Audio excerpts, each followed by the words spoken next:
llevarles en primer lugar a la segunda carta que Pablo le escribe a la iglesia de Corinto. Hemos estado reflexionando en los últimos días, yo creo que en un tema de trascendental importancia. Hoy a la mañana predicaba a través de las redes sociales, a través de Zoom, a nuestra iglesia en Colombia. Había un grupo precioso, tuvieron un grupo de alabanza, un tiempo de alabanza muy lindo, y les compartía algo de lo que voy a leer y compartir con ustedes en esta tarde. Segunda de Corintios capítulo 12, Pablo abre su corazón y cuenta algo que le está sucediendo. Si él no lo hubiera contado, nunca hubiéramos sabido este problema, entre comillas, que él estaba atravesando. No sabemos durante cuánto tiempo tuvo este aguijón o esta espina, como también se traduce en otras versiones, pero vamos a leer el porqué de este sufrimiento en relación a lo que hablábamos el jueves. ¿Cuáles son tus puntos fuertes y cuáles son tus puntos débiles? Leamos la palabra de Dios en 2 de Corintios 12:1. Aunque van a ver que él está hablando como si fuera de otra persona, en tercera persona, es él el que está contando una experiencia como si fuera otro hombre. Ciertamente no me conviene gloriarme, pero vendré a las visiones y a las revelaciones del Señor. Conozco a un hombre en Cristo, es él, que hace 14 años, si en el cuerpo no lo sé, si fuera del cuerpo no lo sé, Dios lo sabe, fue arrebatado hasta el tercer cielo, es decir, hasta la misma presencia de Dios. Y conozco al tal hombre, si en el cuerpo, fuera del cuerpo no lo sé, Dios lo sabe, que fue arrebatado al paraíso, donde oyó palabras inefables que no le es dado al hombre expresar. De tal hombre me gloriaré, pero de mí mismo en nada me gloriaré, sino en mis debilidades. Sin embargo, si quisiera gloriarme, no sería insensato, porque diría la verdad. Pero lo dejo, para que nadie piense de mí más de lo que en mí ve u oye de mí. Y para que la grandeza de las revelaciones no me exaltase desmedidamente, me fue dado un aguijón en mi carne, un mensajero de Satanás que me abofetee, para que no me enaltezca sobremanera. Respecto a lo cual 3 veces he rogado al Señor que lo quite de mí. Y me ha dicho: bástate mi gracia, porque mi poder se perfecciona en la debilidad. Por tanto, de buena gana me gloriaré más bien en mis debilidades, para que repose sobre mí el poder de Cristo. Por lo cual, por amor a Cristo me gozo en las debilidades, en afrentas, en necesidades, en persecuciones, en angustias, porque cuando soy débil, entonces soy fuerte. ¿Cuántos dicen amén? Qué experiencia, ¿no? Qué experiencia tan tremenda. Estuvo en la misma presencia de Dios, en lo que él llama el tercer cielo o el paraíso, es lo mismo. Y dice que allí vio y escuchó cosas que el Señor nunca le permitió compartirlas. Ni con su palabra cuando visitaba las iglesias, ni en las cartas, sino que cuenta por encima la experiencia, pero que sin lugar a dudas tuvo que ser algo realmente tremendo. Cuando el jueves hablamos acerca de la importancia de reconocer nuestras debilidades, nuestros puntos débiles, yo quisiera dejar bien claro que una cosa es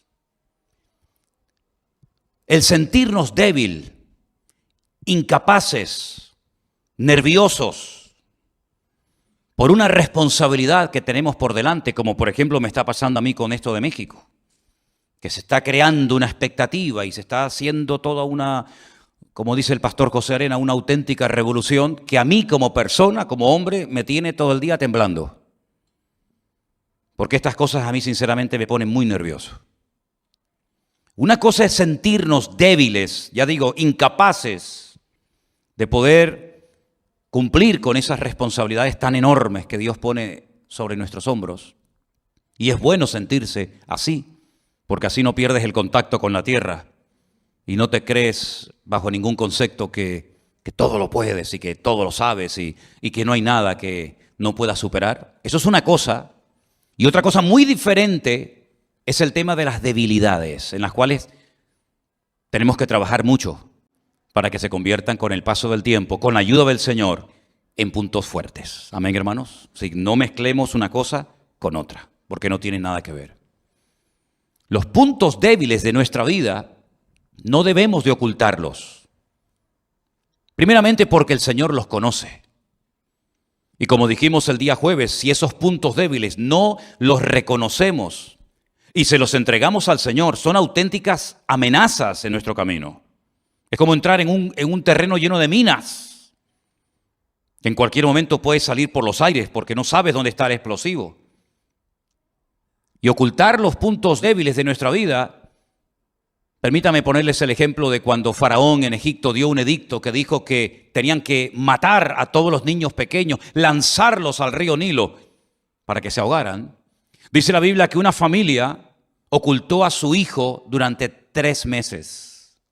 Y estoy hablando nada más y nada menos que de Moisés.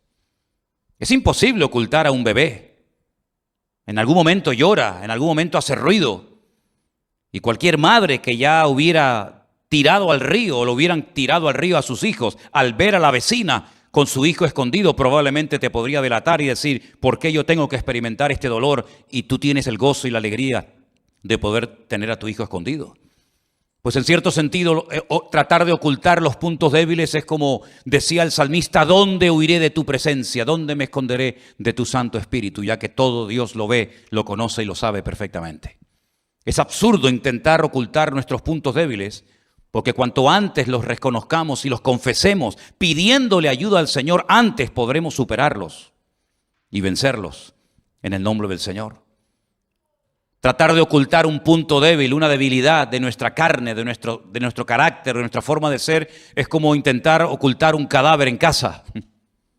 Tarde o temprano el olor va a salir por todas partes y es imposible ocultar la vida de un cadáver en casa. Los puntos débiles huelen a muerte, los puntos fuertes huelen a vida. Y la Biblia habla acerca de la carne. Y cuando habla de la carne, habla del ego. Habla de lo que somos nosotros, de lo que éramos y practicábamos y creíamos y hablábamos y nos dominaba antes de conocer a Cristo.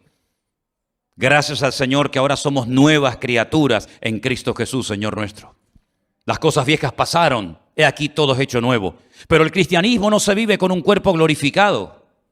El cristianismo, la vida cristiana no se vive sentado en el cielo, sino con los pies en la tierra y con el mismo cuerpo que teníamos antes de conocer al Señor. Y en ese cuerpo manchado por las cosas de este mundo, este cuerpo de barro, de polvo y ceniza, como decía el patriarca Abraham, es donde muchas veces todavía quedan reminiscencias de nuestra antigua vida. Y muchas veces pues salen a la luz. Y es lo que yo quiero en esta tarde hablar acerca de los puntos débiles. ¿Sabéis que hay más de 30 versículos en la Biblia que hablan acerca de las debilidades humanas?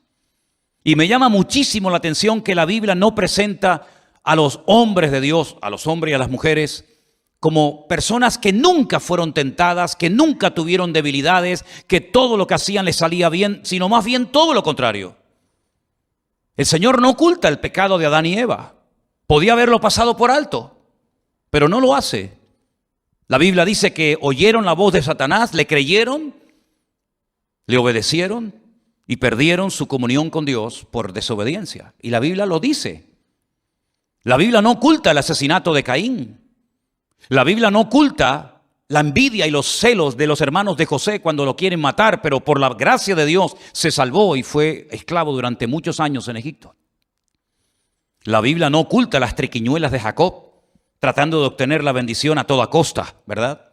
Si hay que engañar al padre, se engaña, si hay que hacer lo que sea, se hace con tal de obtener la bendición. La Biblia no oculta el pecado terrible de David, ni su adulterio, ni cómo mató al marido de la mujer con la cual se acostó. La Biblia no oculta las debilidades de Salomón, que por cierto todos sabemos cuáles eran, ¿verdad? La Biblia no oculta que Pedro negó al Señor. ni que Lot era un pelele y él estaba dominado por sus hijas, y aunque él lo pasaba mal en Sodoma y Gomorra, con tal de tenerlas contentas, era capaz de renunciar a su comunión con Dios y separarse de su tío Abraham con tal de tenerlas a ellas contentas. La Biblia no oculta la debilidad de Judas, que dice que era una persona que robaba la bolsa, extraía el dinero y finalmente terminó traicionando al Señor por unas pocas piezas de plata.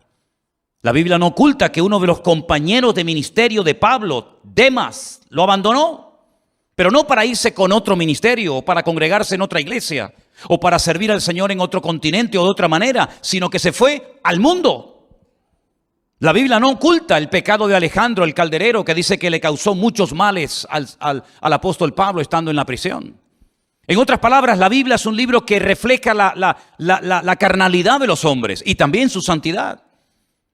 La Biblia no oculta que eran hombres de carne y hueso como nosotros, hasta el punto que Santiago dice de Elías. Fíjense, el gran profeta Elías dice que era un hombre sujeto a pasiones semejantes a las nuestras. Un hombre que se desanimaba y deseó morirse. Y de hecho le pidió al Señor, quítame la vida, ya no aguanto más. La Biblia no oculta que aquel grandísimo profeta llamado Jeremías, que predicó en Jerusalén jugándose la vida y que recibió todo tipo de humillaciones, estuvo en cárceles, fue azotado, etc.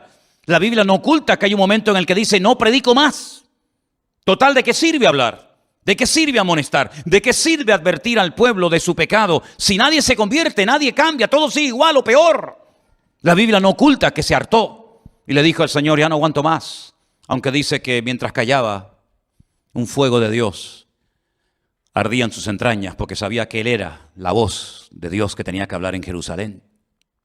Es decir, todos y cada uno de los personajes de la Biblia tuvieron sus puntos débiles, y tampoco la Biblia oculta que aquel grandísimo hombre de Dios que llegó a estar en el paraíso, que estuvo en la presencia de Dios viendo cosas que en la Biblia no se cuentan y oyendo cosas que no se le permitió contar, Dios permitió que llegara a su vida una espina, un aguijón, algo que le mantenía con los pies en la tierra, y dice que el propósito de ese aguijón era para que no me enalteciera sobremanera. En otras palabras, Pablo está diciendo claramente que si no hubiera tenido este aguijón, si no hubiera tenido esta limitación, probablemente hubiera caído en arrogancia, en orgullo, en exaltación desmedida de su persona. Y uno dice, ¿cómo es posible?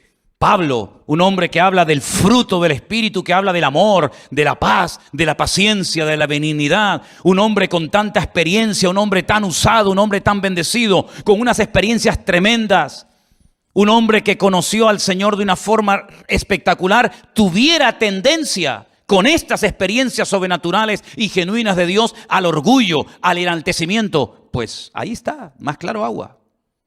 No vamos a tratar de explicar en qué consistía este aguijón o espina en la vida de Pablo, porque ¿para qué? Si ni siquiera él, que es el protagonista de esto, cuenta y dice exactamente de qué se trataba. Comenzamos a leer todo tipo de opiniones en los comentarios, que si era esto, que si era aquello, pero eso no es lo realmente importante. ¿Qué más da lo que era el aguijón de Pablo? ¿Qué más nos da a nosotros? Lo importante es ver el propósito, el objetivo por el cual Dios envió a la vida de Pablo este aguijón, esta limitación física o espiritual o de la índole que sea, para que no me enalteciera sobremanera. Luego Pablo está admitiendo clarísimamente que si no hubiera sido por esto que el Señor permitió en su vida, por lo cual rogó 3 veces y la respuesta del cielo fue, bástate mi gracia, porque mi poder se perfecciona en la debilidad, hubiera caído en el orgullo. Hubiera perdido muchas bendiciones si el Señor no le hubiera mandado este aguijón a su vida. Es interesante ver cómo la Biblia habla acerca de cómo somos seres humanos débiles. Por mucho tiempo que llevemos en el ministerio, por muchos años que llevemos en los caminos del Señor, todos somos débiles. Y todos tenemos muchas áreas en las que todavía la santidad de Cristo tiene que manifestarse mucho más. Amén, hermanos. Vamos a hacer un pequeño recorrido, no por todos los versículos que hablan del tema, pero sí vamos a escuchar algunos versículos que nos van a dar luz acerca de este tema de los puntos débiles de nuestra vida. Romanos capítulo 8, versículo 26 dice así. Y de igual manera, el Espíritu nos ayuda en nuestra debilidad, Pues ¿qué hemos de pedir como conviene? No lo sabemos, pero el Espíritu mismo intercede por nosotros con gemidos indecibles. El Espíritu Santo tiene muchas funciones que llevar a cabo en la vida del creyente. Muchas. El Señor Jesucristo dijo en cierta ocasión: os veo tristes, porque ya sabéis que me voy. Pero os digo sinceramente que os conviene que yo me vaya. Porque si yo no me fuese, el Consolador, el Espíritu Santo, no vendría a vosotros. Pero cuando venga, Él os guiará a toda la verdad. Él tomará de lo mío y os lo hará saber. Y enumera una serie de misiones, de objetivos, de funciones del Espíritu Santo en la vida del creyente. Pero una de las cosas que dice Pablo en Romanos capítulo 8 es que ese Espíritu Santo que mora en nosotros, que está permanentemente en nosotros, nos ayuda en nuestras debilidades. ¿Cuántos dicen amén? ¿Cómo sabe el Señor, verdad? Que necesitamos una ayuda adicional. No solamente tener las ganas, no solamente reconocer, no solamente admitir y pedir ayuda, sino que el Espíritu Santo viene para ayudarnos en nuestras debilidades, para que sepamos cómo orar y no estar toda la vida luchando con lo mismo y no estar toda la vida siendo esclavos de algo o de alguien que nos roba la paz y la bendición que recibimos tal vez en un culto como este. Es una lástima ver a muchos creyentes que no son capaces de mantener 24 horas la bendición que han recibido. Siempre viene algo, siempre ocurre algo. Si no es con el vecino, es con el amigo, o con el padre, con la madre o con quien sea. Y la voluntad de Dios es que tú sepas mantener tu victoria, tu firmeza en el Señor y que nada ni nadie, escúchalo bien, nada ni nadie te arrebate la bendición de Dios. Que no dependas de nada ni de nadie, sino solamente del Señor. Y para poder llegar a ese nivel de madurez, para poder mantenernos firmes 24 horas al día, 365 días al año seguido, uno detrás de otro, el Espíritu Santo que mora en nosotros viene a ayudarnos en nuestras debilidades. Y eso debería darnos un gozo y una tranquilidad tremenda. Amén, hermanos. Romanos 14:1 nos habla de un tipo de creyentes que existen, como por ejemplo este. Recibid al débil en la fe, pero no para contender sobre opiniones. Débil en la fe. Qué triste, ¿no? Ver personas débiles en la fe. Cuando la fe es algo tan importante que dice que sin ella es imposible agradar a Dios. Pues hay personas sí que tienen fe, pero es muy débil. No es una fe madura, no es una fe robusta. Es una fe que depende a veces de emociones, de sentimientos, de circunstancias. Y la Biblia dice, bueno, hay débiles en la fe. No entren a pelear, no entren a discutir sobre opiniones. Pues recíbanlo y traten de ayudarlos lo mejor posible. Espero que no haya ningún débil en la fe en esta tarde entre nosotros, ni en sus casas, sino que todos tengamos, como dijo el Señor de aquel hombre, grande es tu fe. En todo Israel no he encontrado un hombre con tanta fe como este hombre, ¿se acuerdan? También en Romanos capítulo 15, versículo 1, nos dice la palabra así. Así que los que somos fuertes debemos soportar las flaquezas de los débiles y no agradarnos a nosotros mismos. Ahí hay dos tipos de creyentes, los fuertes y los débiles. ¿A qué grupo perteneces? ¿Con quién te identificas? ¿Con los fuertes o con los débiles? Si dices con los fuertes, pues dice aquí que los fuertes deben de soportar las flaquezas de los débiles y no agradarnos a nosotros mismos. Y si eres del grupo de los débiles, pídele al Señor que salgas de ese grupo lo antes posible y que formes parte de los fuertes y maduros en el nombre del Señor. Tenemos por otra parte un versículo precioso que es un consejo a las personas que son débiles, a las personas que han caído y tropezado, a las personas que han perdido su estabilidad y firmeza en el Señor. Hebreos 11:34. Apagaron fuegos impetuosos, evitaron filo de espada, sacaron fuerza de debilidad, se hicieron fuertes en batalla, pusieron en fuga ejércitos extranjeros. No era ese el que yo decía, pero está bien, sí. El capítulo 11 del libro de Hebreos es extraordinario porque habla de cosas que se lograron hacer en la historia gracias a la fe. No todos hicieron lo mismo. Hay gente que tiene fe o tuvo fe para ir a la guerra y vencer a los enemigos del pueblo de Dios. Pero hay gente que tuvo fe para aguantar sufrimiento y torturas y adversidades. La fe nos ayuda para tantos y tantos aspectos de la vida. Y dice que hubieron personas que sacaron fuerza de la debilidad porque clamaron y se refugiaron en el Señor. Pero en la carta a los Hebreos, en el capítulo 12, verso 12, que es el versículo que es un consejo, dice: por lo cual, Ese es. levantad las manos caídas y las rodillas paralizadas. Las manos caídas, los que dicen: he tirado la toalla, pastor. Ya no puedo más con esto. He bajado las manos, me rindo, ya no puedo más. Las rodillas paralizadas, las que ya no quieren avanzar, los que ya no quieren caminar, han tropezado tantas veces, han hecho tanto tipo de promesas, han decidido después de un mensaje, tomaron la decisión por el Señor y luego no la han cumplido, no han permanecido en el Señor, que dice que a esta gente que ya ha bajado las manos y que tienen ya las rodillas paralizadas, hay que levantarlos y decirles: adelante, todavía queda mucho camino por recorrer. Le pasó a Elías, le pasó a Pedro, le pasó a tantas personas de la historia bíblica que por lo que hicieron o no hicieron, por lo que dijeron o dejaron de decir, se sintieron fracasados, inútiles. ¿Cómo se va a sentir Pedro después de haber negado al Señor 3 veces? No era la mejor noche, no era el mejor día de su vida. Fue el día malo para Pedro. Fue el día en el que no fue capaz de decir: sí, yo soy un discípulo de Cristo. Yo he visto al Señor glorificado en el monte y he visto cómo se le presentó un día a Moisés y Elías. Sí, yo lo he visto. ¿Cómo voy a negar eso? ¿Y cómo voy a negar que yo fui uno de los que repartían panes y peces a enormes multitudes cuando yo sabía que no teníamos recursos para que las multitudes se saciaran? ¿Cómo voy a negar eso?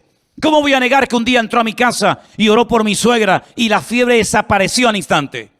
¿Cómo voy a negar yo que caminé con mi Señor por encima de las aguas? Pues lo negó, no sé quién es ese hombre.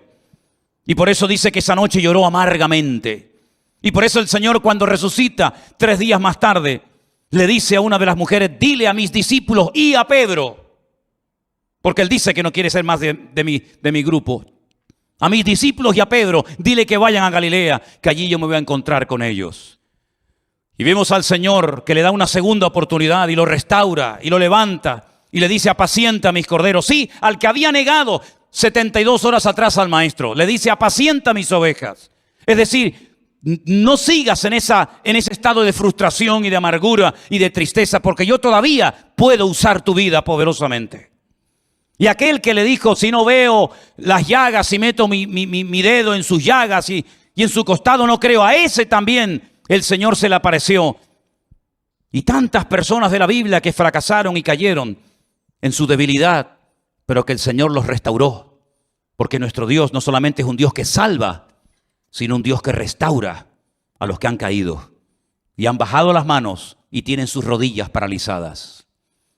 También nos dice en el libro de Joel algo muy interesante, y ahora vamos a dar un giro en el mensaje, porque hay un texto que a lo mejor a priori no se entiende, pero yo lo voy a utilizar y les voy a decir por qué. Joel capítulo 3, versículo 10.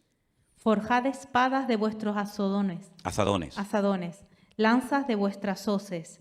Diga al débil: fuerte soy. Forjad espadas de vuestros azadones. Es un cambio radical. No es lo mismo una azada que una espada. No es lo mismo una hoz que una lanza. Y el Señor lo que está diciendo es: cambien las armas. Ya no usen azadas, ahora usen espadas. ¿Y no será que a lo mejor el sistema o lo que has hecho para cambiar te ha fallado y estás empeñado en seguir haciendo lo mismo? Quiero recordarle las palabras de aquel hombre que todos conocemos, Albert Einstein, que dijo en una ocasión: si quieres ver cambios, no hagas siempre lo mismo. Y hay personas que están empeñadas que el sistema, que el método que ellos tienen es eficaz. Y lo podemos ver en la sociedad en la que vivimos. Y el Señor Jesucristo la definió como ciegos, guías de ciegos. Si un ciego cae en el hoyo, ¿cómo va a poder guiar a otro? Los dos caerán en el mismo hoyo, en la misma trampa, en la misma red. Nosotros tenemos armas espiritualmente hablando para poder vivir vidas cristianas victoriosas. Piensa en qué has estado haciendo, qué has intentado, qué lugares has visitado, a qué sitios has ido. ¿Qué has estado haciendo para dejar lo que quieres dejar? para cambiar como quieres cambiar. Porque si no lo has logrado, si no has obtenido éxito en esa empresa, en ese ejercicio, quiere decir que ha llegado el tiempo de cambiar tus armas. Le decía el Señor a los agricultores: dejen de trabajar en el campo y hagan espadas de vuestras azadas. Dejad la hoz y convertirlas en lanzas. En otras palabras, es un cambio de estrategia. Hay que tener una mentalidad diferente, actuar diferente. ¿Por qué? Porque aunque vivimos en la carne, no militamos según la carne. De poco sirve una hoz para ir a la guerra. De poco sirve una azada. Tenemos que tener armas que nos permitan contrarrestar los ataques del enemigo. Porque las armas de nuestra milicia no son carnales, decía Pablo, sino poderosas en Dios para la destrucción de fortalezas. Pablo conocía cuáles eran las armas que Dios nos ha dado a nosotros. Y si quieren pueden leer tranquilamente el capítulo 6 de la carta de Pablo a los Efesios, donde van a ver cómo él describe la armadura de un soldado romano y él aplica cada una de las partes de la armadura del soldado romano a distintas armas que tiene el creyente para defenderse y atacar en el día de hoy. Él observaba que el soldado romano no iba desprotegido en cuanto a la cabeza, sino que llevaba un yelmo. Y él dice, el yelmo es como la salvación. Es decir, el yelmo guarda la cabeza. Y él dice, mentalízate, cambia tu forma de pensar. Eres salvo, por lo tanto ahora ya no puedes pensar, vivir, actuar y comportarte como antes lo hacías. El soldado romano se protegía el pecho con esa coraza, la justicia de Dios en tu vida. Ninguna condenación hay para los que están en Cristo Jesús, porque ahora hemos sido justificados por la sangre de Cristo.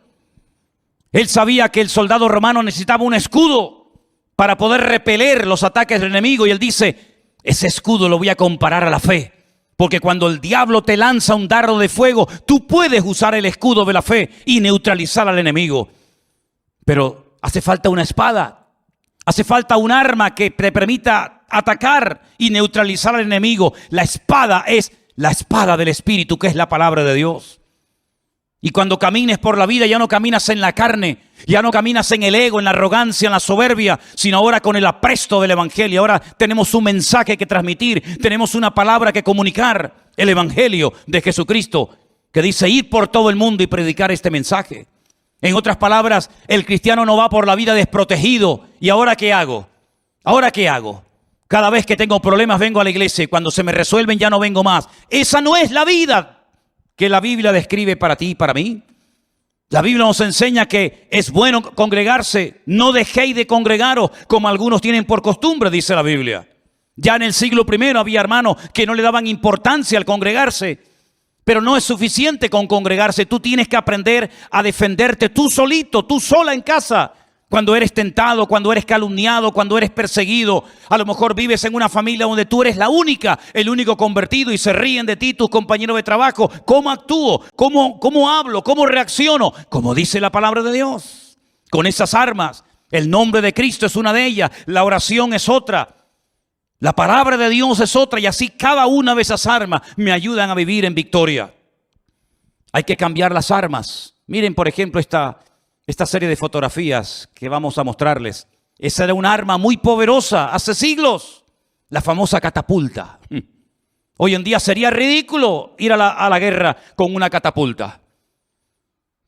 O con esta otra arma que ven ustedes ahí, sí, que podía matar, hacía mucho daño, la ballesta. Pero son armas muy antiguas. Esas armas hoy en día están en un museo. Son reliquias que la gente va a visitar. Esas catapultas que lanzaban piedras. Esa bola con pinchos que utilizaban en el campo de batalla, en el cuerpo a cuerpo. Tuvieron su momento. Pero sería ridículo hoy en día mandar a un soldado a la guerra con estas armas. No tiene ningún sentido. Están caducadas, ya no funcionan. Nadie va a la guerra con este tipo de armamento. Antes sí, tuvieron su momento, tuvieron su lugar. Cualquiera daría lo que fuera por tener cosas como estas. Pero hoy en día hay otro tipo de armas. Comparen eso con una catapulta. Comparen eso con una catapulta. robots que son capaces de ir a lugares donde no hace falta ni que vaya el ser humano, lo teledirigen para que vaya y dispare. Miren qué misiles que pueden viajar miles y miles de kilómetros a otros continentes y hacer una destrucción terrible. Miren qué armamento. Queridos hermanos, hay armas antiguas y armas modernas. Y en el mundo espiritual ocurre exactamente lo mismo. Cuando tú no conocías al Señor, tenías tus métodos, tenías tus ideas para defenderte, para protegerte, pero no puedes seguir aplicando. No puedes seguir viviendo con aquellos métodos hoy en día tu vida cristiana. ¿Qué hacías antes cuando alguien te criticaba? ¿Qué hacías antes cuando alguien te insultaba? ¿Qué hacías antes cuando alguien te miraba mal? ¿Qué arma utilizabas? ¿El amor? ¿La paciencia? ¿La misericordia? ¿La oración? ¿La bendición? ¿Seguro? ¿Utilizabas el impulso de tus puños, las palabras de tu boca? Sabe Dios qué armas utilizábamos nosotros, ¿verdad? Pero ahora, aunque andamos en la carne, aunque estamos en este mundo, no militamos, no ejercemos en el ejército de este mundo, sino que ahora cuando recibimos ataques y presiones de todo tipo, de arriba, de abajo, incluso hasta de hermanos en Cristo, porque no solamente son los problemas que vienen de la calle, a veces también vienen desde adentro. Y se levantarán de entre vosotros, dice la Biblia, falsos profetas y falsos apóstoles y falsos hermanos. Por supuesto que sí, siempre lo ha habido y siempre lo sabrá. Pero ¿cómo reaccionamos ahora ante todo eso? Con armas diferentes, con armas espirituales, con lo mismo que hacía el Señor cuando le insultaban, que no devolvía otra maldición. Dando ejemplo, comportándonos de una forma distinta y diferente, llevando todo a la oración, a la presencia del Señor y poniendo todo en sus manos, sabiendo que Él es nuestro mejor abogado. ¿Cuántos dicen amén? Si no aprendemos a vivir así, si no queremos defendernos a nosotros mismos, estaremos perdiendo el tiempo y seremos otra vez víctimas de nosotros mismos. Porque dicho sea de paso, el mayor enemigo que nosotros tenemos somos nosotros mismos. Las armas que el Señor nos ha dado son armas poderosas que en el mundo espiritual tienen un efecto destructivo. Fíjate cuando oramos al Señor. Estamos orando por personas de otros continentes, personas que nunca hemos visto sus rostros, pero que la oración que no conoce fronteras es capaz de llegar hasta ese hospital, hasta esa casa y tocar a ese joven en esa cárcel o en esa circunstancia difícil en la que se encuentra. Y es un arma tremendamente poderosa que viaja de continente a continente, de país en país, y sobre todo cuando va ungida y respaldada por la palabra y por el nombre de Cristo. Esas son las armas que tenemos nosotros hoy en día. Antes, cuando tal vez no teníamos dinero, cuando no podíamos pagar las deudas, cuando nos echaban del trabajo, cuando no te pagaban lo que te habían prometido pagar, ¿verdad? Agarrabas al jefe por el cuello, le insultabas, lo querías denunciar, le querías pegar. Pero sin embargo ahora tenemos las promesas de Dios. Y en esas promesas el Señor nos dice: yo soy tu pastor y nada te faltará. Nada te faltará. Y a veces nos enfadamos con las personas. Y es como cuando nos golpeamos con el martillo un dedo. ¿Le ha pasado alguna vez a ustedes? ¿Alguna vez te ha pasado? Como duele, ¿eh? ¿Qué sentido tiene que insultes al martillo? ¿Qué sentido tienes que llames de todo al martillo? El martillo es simplemente el instrumento. Pero el que se ha hecho daño eres tú, utilizando ese instrumento. Y a veces no sabemos interpretar las cosas que ocurren. Pensamos que es el jefe que la tiene tomada conmigo, o el vecino de arriba. Pero ni una hoja de un árbol se cae sin permiso de Dios. Y cuando ocurre algo es porque detrás de ese algo nuestro Dios está hablando y está tratando de enseñarnos algo. Puedes pelear con el martillo, puedes pelear con la persona, pero detrás de la persona está nuestro Dios, que es el que ha permitido que esa persona te haga o te diga lo que te hace doler. Y así como Pablo le dijo al Señor: quítame esto, y el Señor le dijo: no. Y volvió a pedírselo otra vez y le dijo el Señor: no. Y en 3 ocasiones rogó: quítame este aguijón, esta espina de mi vida. Y el Señor dijo: no te lo voy a quitar, pero te voy a enseñar algo que no has aprendido hasta ahora. y lo vas a aprender sí o sí, que mi gracia, es decir, mi presencia en ti es más que suficiente. Y vas a aprender a gozarte, no solamente cuando te aplauden, sino también cuando te persiguen. Y vas a aprender a gozarte, no solamente cuando hay una multitud de gente que te escucha, sino cuando estás solo en una mazmorra que nadie viene a visitarte. Allí vas a escribir una de las mejores cartas que jamás en tu vida habías pensado escribir, cuya palabra principal y más repetida será: gozaos en el Señor, regocijaos en el Señor. Otra vez os digo, regocijaos en el Señor. Y vas a aprender a gozarte cuando hay un montón de gente que te escucha y te admira. Y vas a gozarte cuando un Demas te abandone, o cuando un Alejandro el Calderero te traicione, y cuando nadie en tu primera defensa esté a tu lado. Vas a aprender a gozarte en afrentas, en debilidades, en soledad. En todo momento vas a aprender a gozarte. Es decir, el favor que le estaba haciendo el Señor a Pablo con este aguijón fue tremendo. Y tarde o temprano todos nosotros, si el Señor lo cree conveniente, mandará a nuestra vida un aguijón, algo que no nos haga perder la perspectiva de que somos seres humanos limitados y finitos en espacio y en tiempo, pero que tenemos un Dios que se llama El Shaddai, que significa el Todopoderoso o el Suficiente, que estará contigo todos los días hasta el fin del mundo.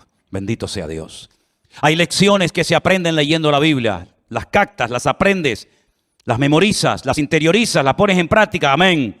Pero hay otras lecciones que se aprenden llorando y sufriendo, y son las que nunca se olvidan. Por eso decimos en una de las canciones que tenemos en el repertorio de la iglesia: hay dolores que son una bendición. Y las hermanas saben perfectamente, las que habéis sido madres, sabéis perfectamente que vuestros hijos son una bendición, pero los paristeis con dolor. Y esa experiencia que tuvisteis con dolor no se olvida nunca. Y lo que se aprende en la vida cristiana con dolor, con lágrimas, con sufrimiento, no se olvida nunca. Dice la Escritura: y aunque era hijo, hablando del Señor Jesucristo, por lo que padeció, aprendió obediencia. Los seres humanos tenemos ese punto de cobardía, que es querer siempre huir de lo peligroso, huir de aquello que nos pueda hacer o producir dolor, huir de aquellas situaciones que no controlamos. Pero el Señor muchas veces nos mete en situaciones como, por ejemplo, cuando describe en el Salmo 23 valles de sombra y de muerte, donde uno dice: sácame de aquí, yo no quiero estar aquí. Pero el Señor dice: pero mi vara y mi cayado te infundirán aliento.